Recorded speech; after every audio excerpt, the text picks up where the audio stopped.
ঈদ ঢাকায় কাটিয়ে এখন বাড়ি যাচ্ছেন অনেকে। কমলাপুর স্টেশনে ফিরে আসাদের চেয়ে ছেড়ে যাওয়া যাত্রীর সংখ্যাই বেশি।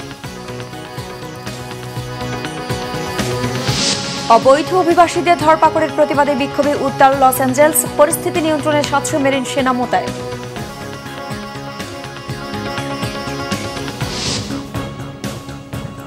দেখছেন ক্রাউন সিমেন্ট সংবাদ শিরোনাম, এবার বিস্তারিত। ৪ দিনের সফরে যুক্তরাজ্যের পথে রয়েছেন অন্তর্বর্তীকালীন সরকারের প্রধান উপদেষ্টা ড মোহাম্মদ ইউনূস। সোমবার সন্ধ্যা ৭:৩০টায় প্রধান উপদেষ্টা ও তার সফর সঙ্গীদের নিয়ে এমিরেটস এয়ারলাইন্সের একটি ফ্লাইট হজরত শাহজালাল আন্তর্জাতিক বিমানবন্দর থেকে লন্ডনের উদ্দেশ্যে যাত্রা করে। বিশ্বব্যাপী গুরুত্বপূর্ণ অবদানের স্বীকৃতি স্বরূপ ড ইউনূসকে কিং চার্লস তৃতীয় হারমোনি অ্যাওয়ার্ড ২০২৫-এর জন্য মনোনীত করেছেন রাজা তৃতীয় চার্লস। রাজার হাত থেকে এই পুরস্কার গ্রহণ করবেন তিনি। ব্রিটিশ প্রধানমন্ত্রী কিয়ার স্টারমারের সাথেও দ্বিপক্ষীয় বৈঠক করবেন প্রধান উপদেষ্টা। ১১ June royal institute of international affairs Chatham হাউসে তার বিশেষ ভাষণ দেওয়ার কথা।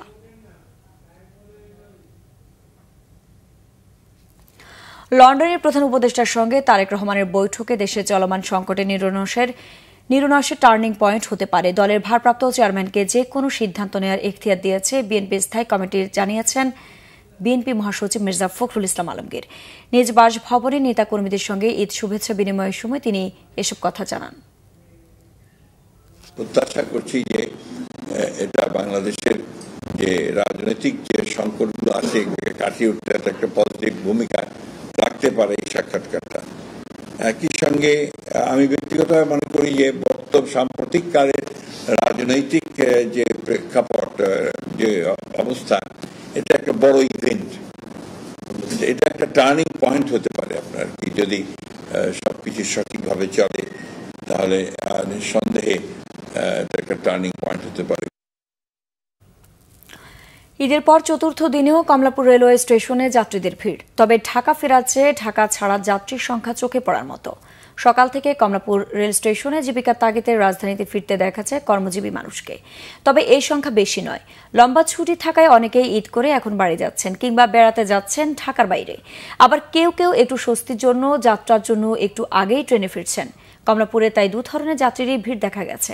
আবারও করোনা ভাইরাসের সংক্রমণ ছড়াতে শুরু করায় ঈদের পরে ট্রেন যাত্রায় মাস্ক পরার অনুরোধ জানানো হলেও খুব কম সংখ্যক মানুষই এখনও এ বিষয়ে সচেতন।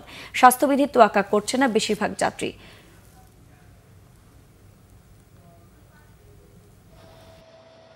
ঈদের এখানে কুরবানি দিছি, কারণ ওখান থেকে তো মাংস আনা নেওয়া অনেক কষ্ট হয়, তার জন্য এখানে কুরবানি দিয়ে তারপর বাড়িতে যাচ্ছি। আর নানু বাড়ি থেকে ঈদ করে আসছি। এখন কোথায় যাচ্ছি? নানু বাড়িতে। বৃহস্পতিবার থেকে তো জব খুলে ফেলবে, ওই সময় যাওয়া হবে না।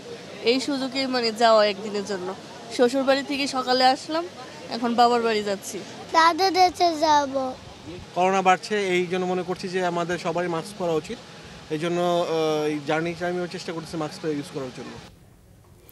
সরকারিভাবে ঢাকার বাইরে প্রতি বর্গফুট গরুর চামড়ার দাম ৫ টাকা বাড়িয়ে নির্ধারণ করা হলেও চট্টগ্রামে সেই দাম পাচ্ছেন না বিক্রেতারা। কোরবানিদাতাদের কাছ থেকে চামড়া কিনে আড়তদারদের কাছে বিক্রি করতে গিয়ে হতাশ মৌসুমি ব্যবসায়ীরা। আড়তদাররা বলছেন, মৌসুমি ব্যবসায়ীরা চামড়ার দাম না বুঝে কিনছেন। তাদের পক্ষে অযৌক্তিক দামে চামড়া কেনা সম্ভব নয়। চট্টগ্রাম থেকে শাহিদা পিয়ার রিপোর্ট। পশু কোরবানির পরপরই চট্টগ্রামে কাঁচা চামড়া সংগ্রহ করতে শুরু করেন মৌসুমি ব্যবসায়ীরা। কিন্তু মহানগরীর আতুরার ডিপো এলাকার চামড়ার আড়তে গিয়ে হতাশ তারা। এছাড়া আড়তদাররা ছাগলের চামড়া না কেনায় বিক্রি করতে না পেরে নষ্ট হয়ে গেছে অনেক চামড়া।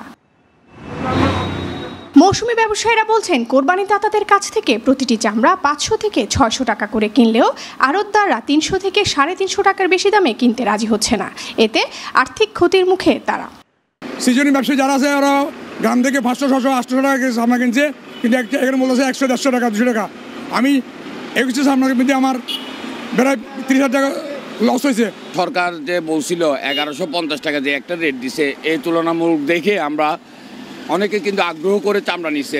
আমরা চামড়া নিয়ে আসছি, ওরা বলতেছে ২০০ আর ২৫০ টাকা, ৩০০ টাকা এর মধ্যে। আড়তদাররা বলছেন, লবণযুক্ত চামড়ার দাম ১১৫০ টাকা নির্ধারণ করেছে সরকার। লবণ ছাড়া চামড়া বেশি দামে কেনার সুযোগ নেই। বাজার পরিস্থিতি না বুঝেই বেশি দামে চামড়া কিনে পরে বিক্রিতে লোকসানে পড়ে মালের সাইজ হিসাবে, মালের কোয়ালিটি হিসাবে কতগুলো চামড়া আমরা কিনতেছি যে 300 টাকা, ওইখানে আমাদের এগুলো বাদ জায়গাতে আমি বিক্রি করতে পারবো। তারপরে আমরা সবাই মিলে অন্ততপক্ষে চামড়াটা সুস্থভাবে সংরক্ষণ করার জন্য, চামড়া যেন নষ্ট না হয়, সবাই আমরা লাভ হোক লোকসান হোক এটা পরে দেখবো, কিন্তু চামড়াগুলো আমরা সুস্থভাবে সংরক্ষণ করার জন্য চেষ্টা করতেছি। চট্টগ্রামে এবছর 4 লাখ কোরবানির পশুর কাঁচা চামড়া সংগ্রহের লক্ষ্যমাত্রা ঠিক করেছেন আড়তদাররা। রাজনৈতিক পরিস্থিতির পরিবর্তন ও লবণের দাম কম থাকায় এবার আড়তে ভালো দাম পাওয়ার আশা করলেও হতাশ মৌসুমি ব্যবসায়ীরা। শাহিদা পিয়া, বাংলা ভিশন, চট্টগ্রাম।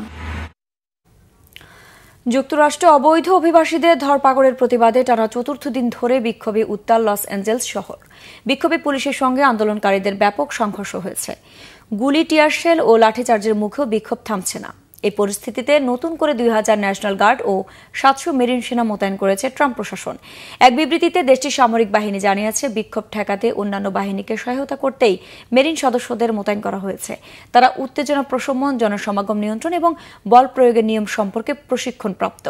মেরিন মোতায়েনের সিদ্ধান্তে নিন্দা জানিয়েছেন ক্যালিফোর্নিয়ার governor Gavin Newsom. President Donald ট্রাম্পের এই সিদ্ধান্তকে অযৌক্তিক বলে অভিহিত করেন তিনি। মতামত ছাড়া বিক্ষোভ দমনে ন্যাশনাল গার্ড মোতায়েনের বৈধতা চ্যালেঞ্জ করে ট্রাম্প প্রশাসনের বিরুদ্ধে আদালতে মামলাও করেছেন ক্যালিফোর্নিয়ার গভর্নর। মার্কিন প্রেসিডেন্ট ট্রাম্প অবশ্য বলেছেন, ন্যাশনাল গার্ড সদস্য মোতায়েন না করলে লস অ্যাঞ্জেলস পুরোপুরি ধ্বংস হয়ে যেত। দর্শকের ছিল এখনকার মতো। পরের সংবাদ বেলা 2টায়। এর আগে একটা রয়েছে নিউজ টপ 10 দেখার আমন্ত্রণ রইল। এছাড়া বাংলা ভিশন সংবাদ ও সংবাদ সংশ্লিষ্ট অনুষ্ঠান দেখতে ভিজিট করুন www.bvnews24.com ও facebook.com/banglavisionnews এবং সাবস্ক্রাইব করুন youtube.com/banglavisionnews। ধন্যবাদ।